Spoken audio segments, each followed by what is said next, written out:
Bueno muchachos, vamos a continuar con este tema, que es este movimiento en tres pasos, uno después del otro.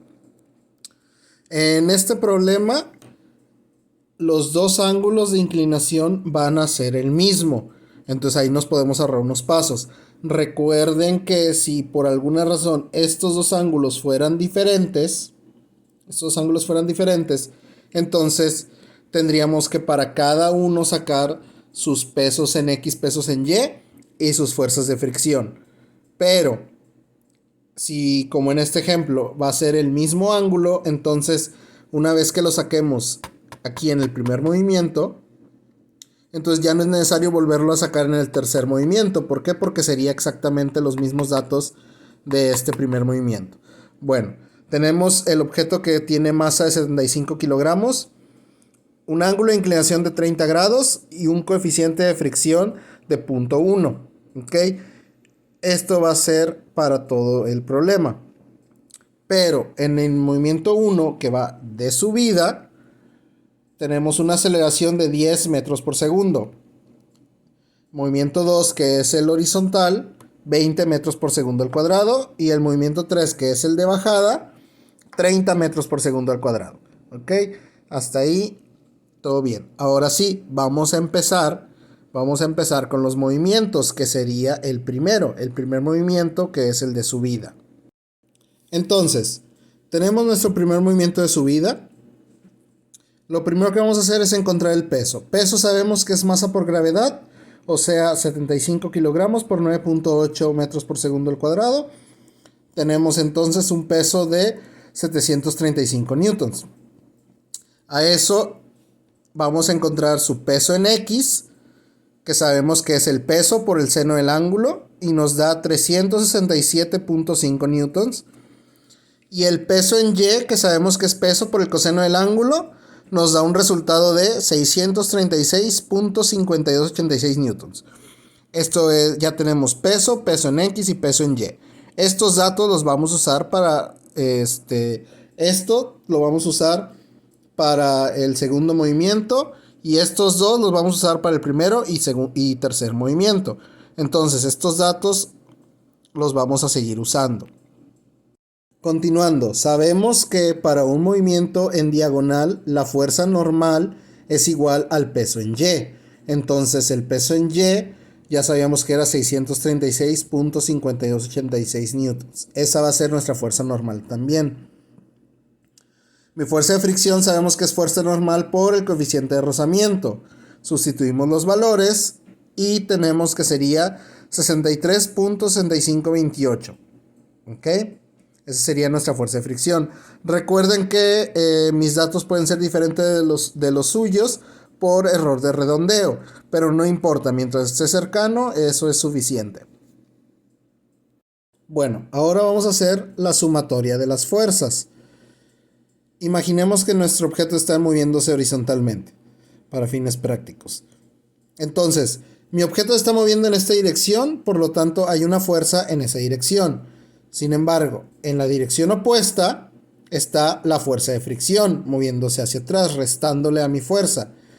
Y en este caso, como mi objeto va en subida, el peso en X va siempre hacia abajo, o sea que va en el sentido contrario del movimiento, por lo tanto también se le está restando. Tendríamos entonces que masa por aceleración es igual a la fuerza menos la fuerza de fricción menos el peso en X. Despejando esto, tendríamos entonces que fuerza es igual a masa por aceleración más la fuerza de fricción más el peso en X. Sustituimos nuestros datos y tenemos una fuerza resultante de 1181.1528 newtons.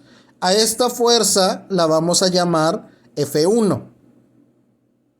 En el segundo movimiento, que tenemos el movimiento horizontal, entonces, nosotros ya habíamos calculado nuestro peso, 735. Ese dato no ha cambiado.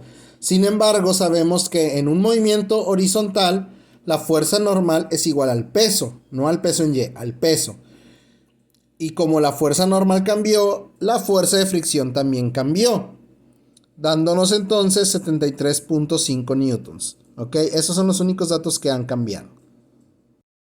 Entonces, continuando nuestro problema, ahora tenemos que la fuerza de este movimiento en esta dirección.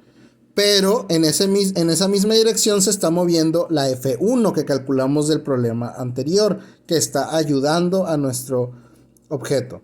Y en la dirección contraria tenemos la fuerza de fricción. Entonces, haciendo la sumatoria de fuerzas, tendríamos que masa por aceleración es igual a la fuerza más la F1 menos la fuerza de fricción. Despejando tendríamos fuerza igual a masa por aceleración menos F1 más Fr. Sustituimos los datos.